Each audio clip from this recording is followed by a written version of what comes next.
pouco tempo eu queria falar sobre as evidências da evolução, as supostas evidências. É óbvio que não tem como eu cobrir todas elas num intervalo de meia hora, mas eu queria pegar algumas áreas aí que supostamente suportam a evolução, avaliá-las e mostrar o que a pesquisa moderna de biologia tem mostrado, contrário ao entendimento moderno da evolução, e qual é essa relação com o TDI, né?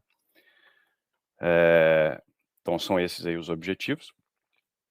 E vai ser uma palestra bem rápida, porque são muitos os tópicos e eu tenho pouco tempo. Então não tem como, infelizmente, eu ficar detalhando cada um dessas áreas supostamente de evidência da evolução, mas eu acho que dá para a gente ter uma ideia, correto? Então, para começar, a gente pode discutir o registro fóssil, que é sempre utilizado como suposta evidência da evolução. E antes que a gente comece essa discussão, é importante lembrar que o darwinismo tem como sua premissa o gradualismo, né, que é a noção de que as espécies elas se formam através de pequenos passos mutacionais ou de variação, e que essas variações são selecionadas ao longo do tempo, etc. Então, a expectativa de um darwinista ao olhar para o registro fóssil é encontrar uma série gradual de indivíduos, de populações se alterando ao longo do tempo, correto? Então vamos ver se esse gradualismo no registro fóssil ele é encontrado. Eu já posso falar de antemão que Darwin, na época dele, já sabia que o registro fóssil não suportava a sua teoria, mas ele acreditava que o registro fóssil estava incompleto e que seria no futuro, cavando mais, se encontraria mais e esses intermediários e esse gradualismo seria observável, né? Infelizmente para Darwin, quanto mais se cava, mais complicada a situação fica. A explosão cambriana, todos nós já sabemos, é o aparecimento abrupto de vários filos de animais no período cambriano, mais ou menos 540 milhões de anos atrás. Esse intervalo de tempo que esses filos aparecem depende dos cálculos, mas alguns cálculos colocam em mais ou menos 5 a 10 milhões de anos, que é um intervalo geológico extremamente pequeno. Só para os senhores terem uma ideia, o tempo médio de sobrevivência de uma espécie no registro fóssil é por volta de 4 a 10 milhões de anos.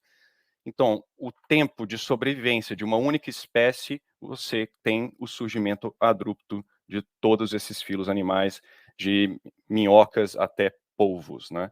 Ao contrário do que se vê muito aí no YouTube, a fauna anterior ao cambriano, que é a fauna ediacara, ela não tem relação filogenética, ou seja, de parentesco, com a fauna seguinte. Você não vê ancestrais de artrópodes na fauna ediacara. Então, se os senhores estão com dúvida, coloque aí explosão cambriana, Cambrian Explosion no Google, e vocês vão ver que existem milhares de artigos sobre o tema, e é um problema para o evolucionismo, ainda que os youtubers tendem a minimizá-lo, não é?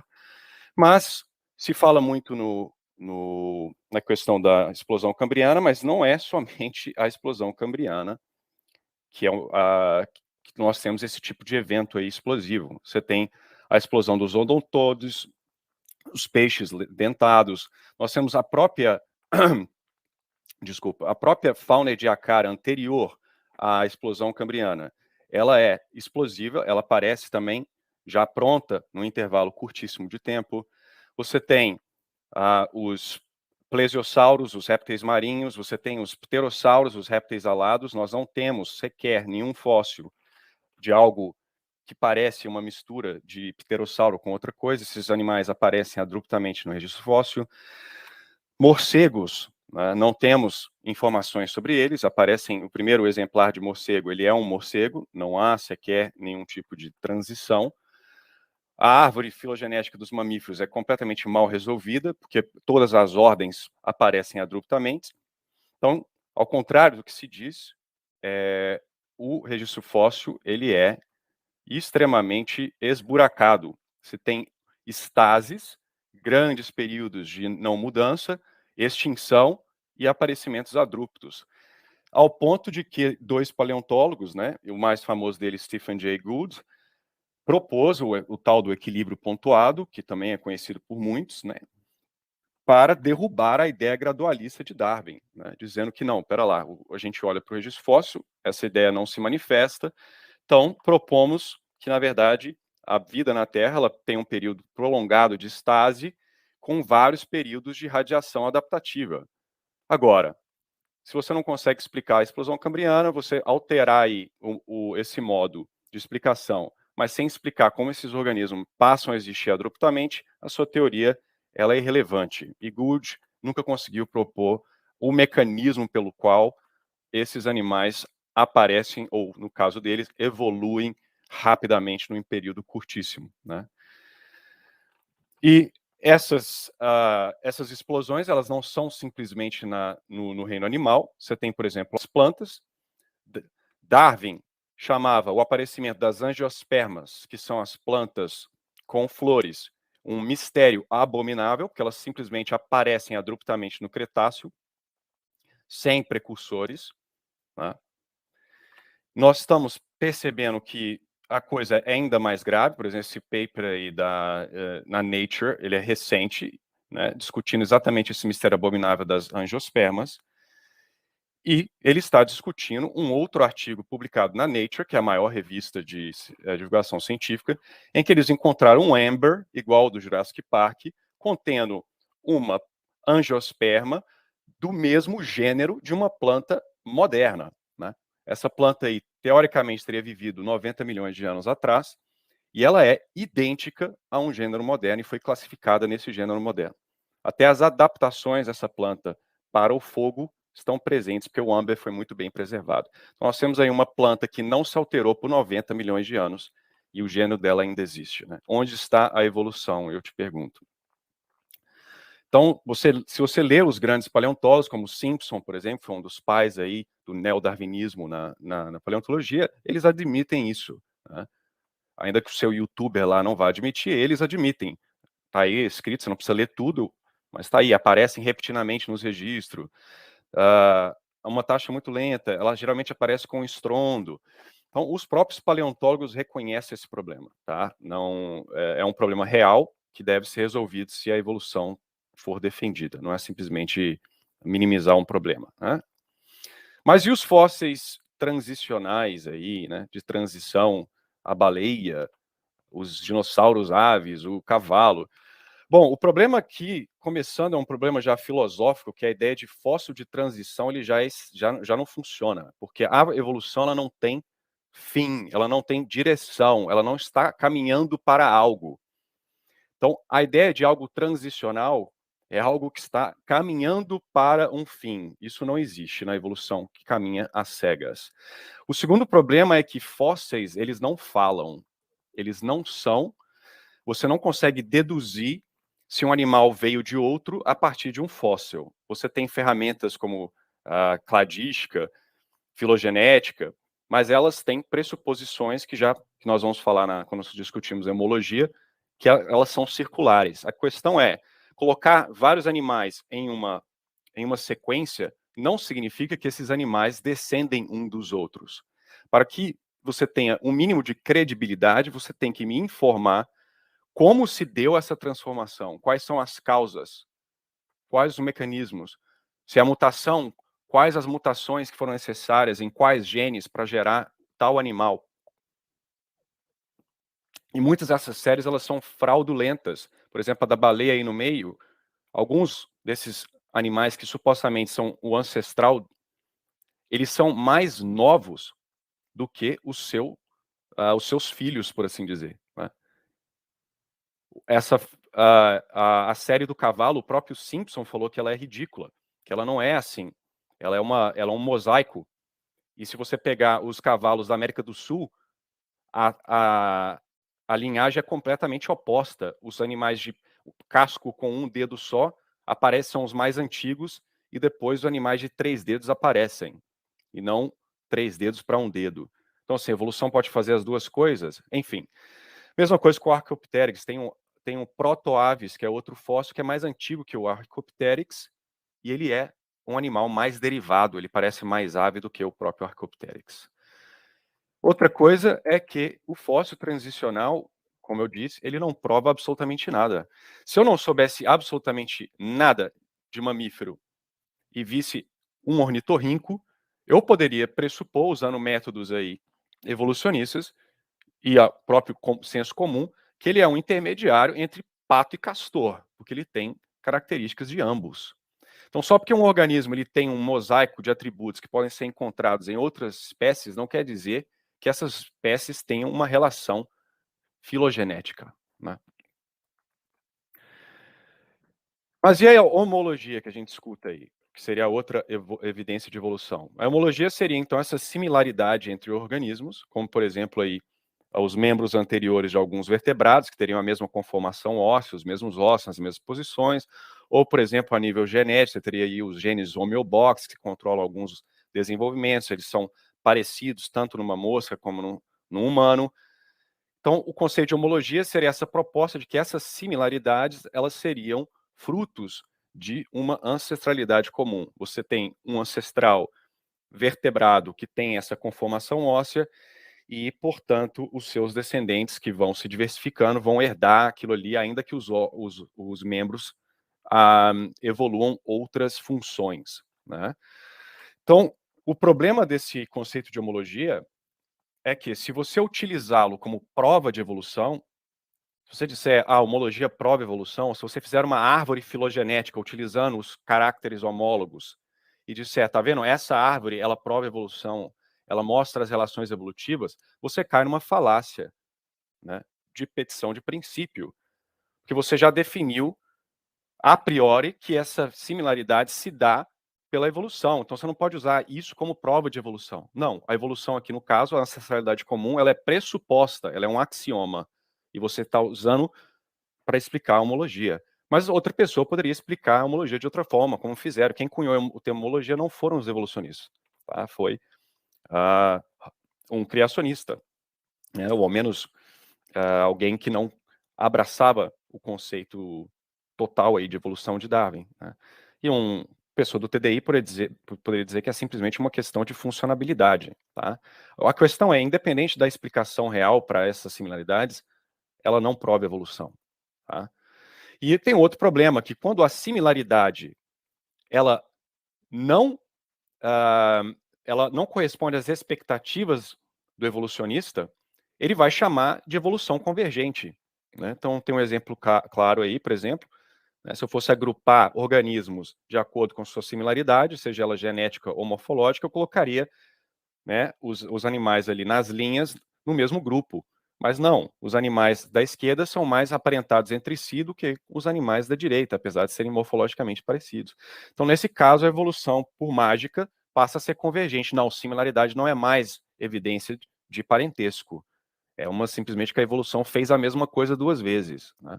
E mais uma vez, você não é informado de como essa evolução se deu, como esses animais vieram a surgir, né? É tudo simplesmente petição de princípio, né? E as mutações benéficas? Porque, veja, a mutação é a única causa que o evolucionista tem para gerar informação nova. Recombinação, e dentre outros fenômenos aí, processos, elas simplesmente misturam genes. Para você criar um gene novo, você tem que mutá-lo. Então, essa ideia que a evolução não procede ao acaso, ela é uma baboseira. Por quê?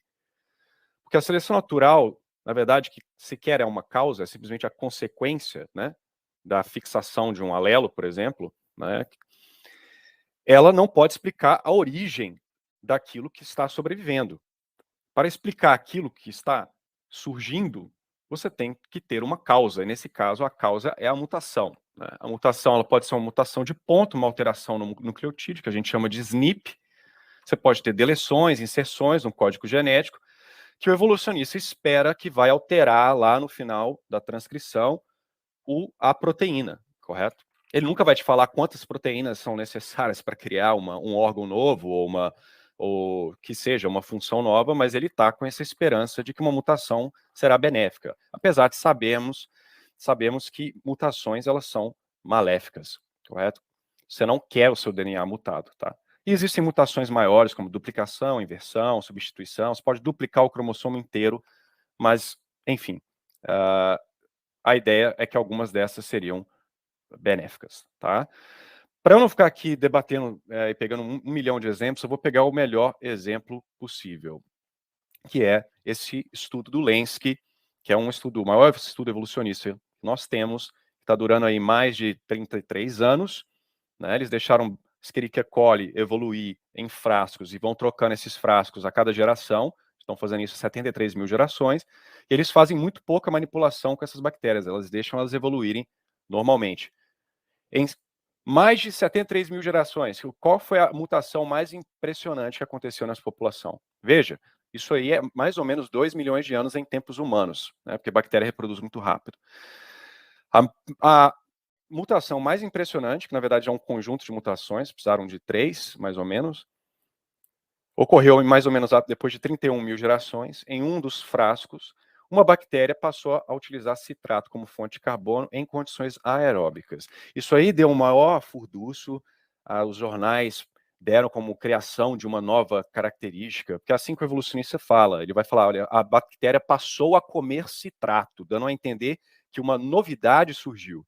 Mas quando você investiga o que está acontecendo ali, a nível molecular, o que se vê é que houve uma quebra. A Escherichia coli ela já é capaz naturalmente de quebrar citrato, tá? A questão é que ela quebra simplesmente quando não tem outra opção, quando o ambiente está estressante, quando falta oxigênio. Essas mutações quebraram a regulação do gene e agora esse gene ele está ligado continuamente e pode quebrar citrato. Isso é benéfico circunstancialmente, quando o ambiente é estressante e só tem citrato disponível, mas a bactéria ela está quebrada, tá? E se as condições voltam ao normal, essa bactéria ela não consegue competir com as bactérias não mutadas. E ela não consegue reconstruir o gene que foi quebrado, tá? Mesma coisa com essa plantinha aqui, para mostrar exemplos aí de mutações que eles chamam de benéficas. Houve mutações de perda de função, os próprios autores chamam de perda de função, tá? E uma das pétalas, que inclusive são atrativas para os polinizadores, foi substituída por outra sépala, tá? Essa é a figura aí. As pétalas são as branquinhas da figura da esquerda, as sépalas são as roxas da direita. E essas plantas aí mutadas estão aumentando em número, tá?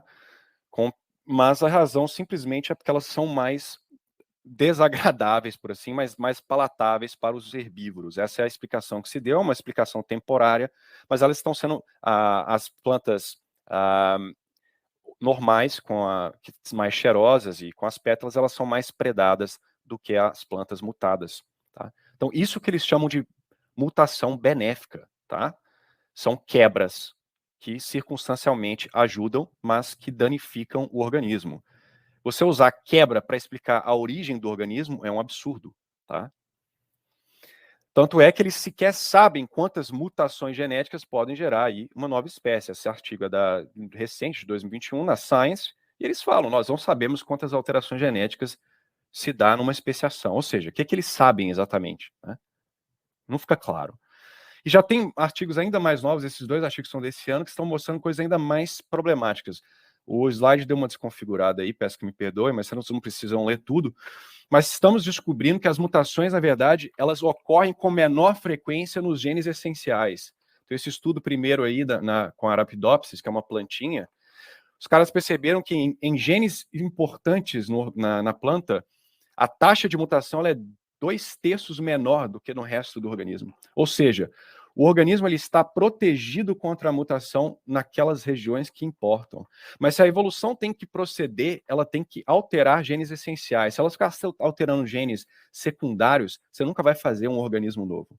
Mas se eles não mutam nessas regiões, ou mutam muito pouco, isso mostra claramente que os organismos não querem mutar. Isso é problemático para a teoria da evolução, porque não se sabia se pressupunha que as mutações elas eram homogêneas ao longo do tempo, né? Nós sabemos que tem hotspots de mutação, alguns locais que mutam muito, mas agora nós sabemos que os locais importantes estão protegidos, tá? E a de baixo é pior ainda, porque ela é recente, esse ano também, estamos descobrindo que as mutações sinônimas, que são aquelas mutações que não alteram a proteína, no sentido do aminoácido, é uma mutação que você troca o nucleotídeo ali no DNA, mas o aminoácido é o mesmo, se achava que elas eram neutras, e essa pressuposição, ela informa vários modelos da evolução, incluindo a teoria neutra da evolução, mas também outras coisas, como relógio molecular, e coisas importantíssimas. Esse artigo aí, numa levedura, mostrou que, na verdade, as mutações sinônimas são danosas.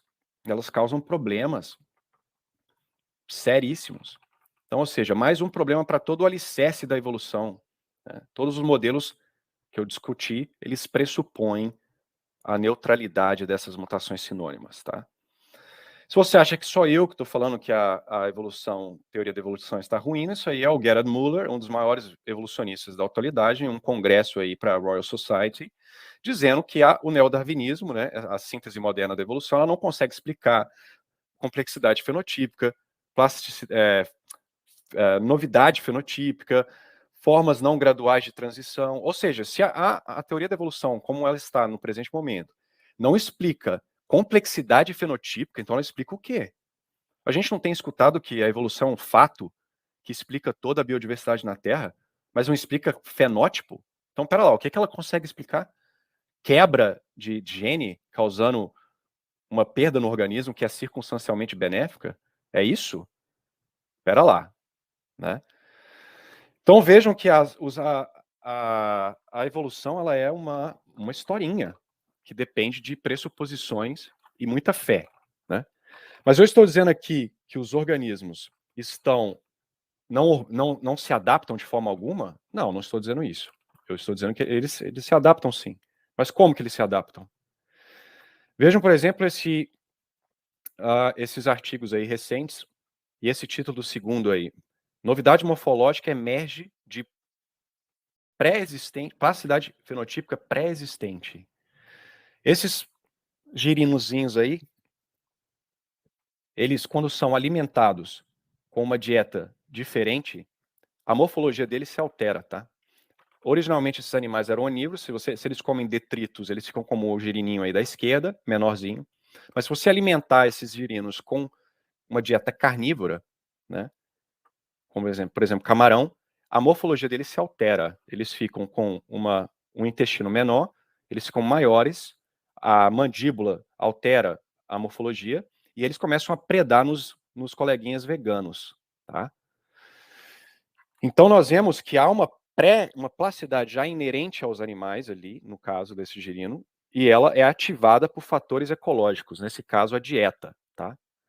E esses caras estão dizendo então que se ocorrer dessa plasticidade ser perdida de uma forma em que esses dois animais fiquem presos nesse fenótipo aí, um no detrito e outro no fenótipo carnívoro, eles podem especiar, né? Se tornar duas espécies diferentes, porque eles ficam travadinhos ali. O que é muito possível, né? A mudança genética viria depois da mudança fenotípica. Se perderia aí a capacidade de ter uma resposta plástica, tá? Isso não é só em girino, você tem raposas que alteram, o formato craniano se altera simplesmente com uma dieta aí, quando elas vivem em cidade, comparada com as raposas né, não domésticas. Você tem alterações no crânio de javalis em pouquíssimas gerações, quando eles são criados em cativeiro. Então vejam que coisas muito ambientais são capazes de alterar os organismos, não a sua natureza, mas esses caracteres aí secundários, tá? Então vejam, por exemplo, esses exemplos aí, eu não vou mostrar todos, mas, por exemplo, essa borboletinha no meio aí, que parecem duas borboletas, é a mesma espécie de borboleta. Ela vai manifestar dois fenótipos distintos, dependendo do clima. Se está úmido, ela fica com esse fenótipo da esquerda, se estiver seco, com o fenótipo da direita, tá? Essa raposinha à esquerda aí é a mesma coisa. No verão, ela fica preta, no inverno, branca. Isso são alterações de um único indivíduo. E são muito mais severas e complexas do que as alterações mutacionais. Esse peixe aí, quando você tira o macho de uma população de peixe, um ou alguns das fêmeas se tornam machos, tá? Enfim, eu não tenho tempo para falar de todos, mas vejam o quanto de plasticidade inerente nos organismos que existe, e essas plasticidades são ativadas por fatores ambientais, não é mutacional, não é alteração gênica, tá? Mesma coisa com a tal da convergência evolutiva, não é mutação. Esses peixes ciclídeos e os anoles, que são casos paradigmáticos, eles convergiram em diferentes ilhas, e no caso os peixes, diferentes lagos na África, em pouquíssimas gerações, em pouquíssimos anos, tá?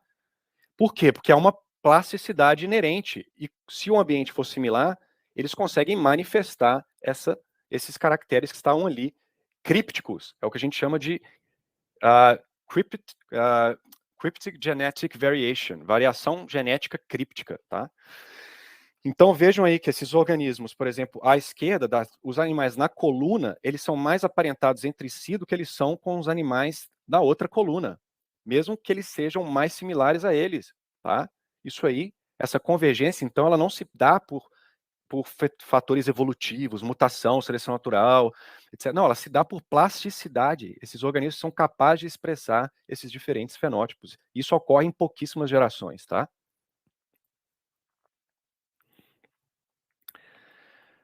E é impressionante. Então vejam que nós temos uma noção disso na nossa casa. Olha a variabilidade que nós temos em raças de gato e cachorro, né? Que foram aí, em poucos milhares de anos, nós conseguimos tirar essa plasticidade aí, expressar esses diferentes fenótipos. E eu diria que os gatos domésticos, eles têm mais variabilidade que você vê os gatos aí da família felida aí, tá? Então, o que que isso implica? Isso implica que, por exemplo, todos os felídeos, a família Felidae como um todo, pode ser uma espécie só, que varia aí, né? Tem as suas subespécies. Lembrando sempre que o conceito biológico de espécie, ou qualquer conceito biológico de espécie, ele não é um conceito metafísico de espécie, né? Para aqueles que gostam de filosofia, eu diria que esses organismos eles têm a mesma essência, a mesma natureza, eles são gatos, tá? Esse tipo de variabilidade ele pode ocorrer por processos naturais, por plasticidade, estresse, né, entre outros, tá? Então esse tipo de variabilidade aí, ela pode ocorrer. Se quiser chamar isso de evolução, tudo bem, mas continuam sendo gatos, tá? E como se dão essas variabilidades? Ué, por exemplo, processos epigenéticos, que é totalmente antidarwinista, que aceita só causalidade dos genes para cima. Né? Epigenéticos seriam, por exemplo, a metilação no DNA, alteração nas histonas, RNA não codificantes que vão alterar a expressão gênica. Qual gene vai ser expresso em qual momento, o rearranjo dos genes, a quantidade de genes expressos, e as alterações que esses fatores que não são evolucionistas, né, eles são ali causados pelo ambiente e pelo próprio organismo, são muito mais dramáticos do que mutação, tá? Esses organismos que vocês estão vendo, esses ratinhos, eles têm o mesmo genoma, tá? Eles têm, desculpa, eles são praticamente gêmeos, eles são inbred. Essa variação enorme aí de tamanho e coloração, ela se dá simplesmente por dieta, tá? Se você dá dieta para a mãe que é rica em B12, vitamina B12, B9, que ajuda na metilação do DNA, o bicho fica lourinho, não, perdão, ele fica marronzinho e menor, senão o gene agute deixa ele desse jeito aí, ruivinho, tá? Então isso aí são alterações epigenéticas. Nós sabemos também que os pais podem transmitir informação, né, para os filhotes pelo esperma. Então, ele pode alterar o desenvolvimento do filhote e passar informação do ambiente para o filhote, algo que soa extremamente lamarquista, inclusive, né? Mas não é darwinista, mais uma vez, são fatores ambientais, né? Há aquele exemplo claro lá da mariposa, que se ensina em escola como sendo exemplo claro de evolução, de mutação e seleção natural. Não é uma mutação, é um elemento móvel, tá? Que para os evolucionistas falaram na nossa cabeça por anos, que eram lixo de DNA, vírus do passado, ficavam pulando e causando caos no DNA. Hoje nós sabemos que não, os transposons, eles são utilizados pelo organismo para adaptação, que eles podem gerar variabilidade. Nesse caso aí, o transposon se insere no meio de um gene e altera a expressão gênica, fazendo o bicho ter mais coloração, tá? Olha aí, mais uma historinha que cai por terra. Isso aí não é mutação, é um transposon, tá? E É isso que eu queria falar para os senhores, tá? A biologia moderna, as evidências que nós temos é que os organismos sim se adaptam, mas eles não saem ali do seu grupo, peixe continua sendo peixe, gato continua sendo gato. As alterações não são evolutivas, tá? Elas são plásticas, elas são causadas pelo ambiente, elas são causadas pelas próprias causalidades intrínsecas do organismo, a sua capacidade de alterar o seu próprio genoma, os fatores epigenéticos, etc. Tá? Elas são direcionadas, elas são extremamente rápidas, e isso implica propósito, teleologia, direcionalidade, tá? E, portanto, inteligência. Essas criaturas, ao meu ver, elas foram criadas de forma a ter uma plasticidade, a tolerar certas variações, como um algoritmo de um robô, quer que seja, e elas podem operar aí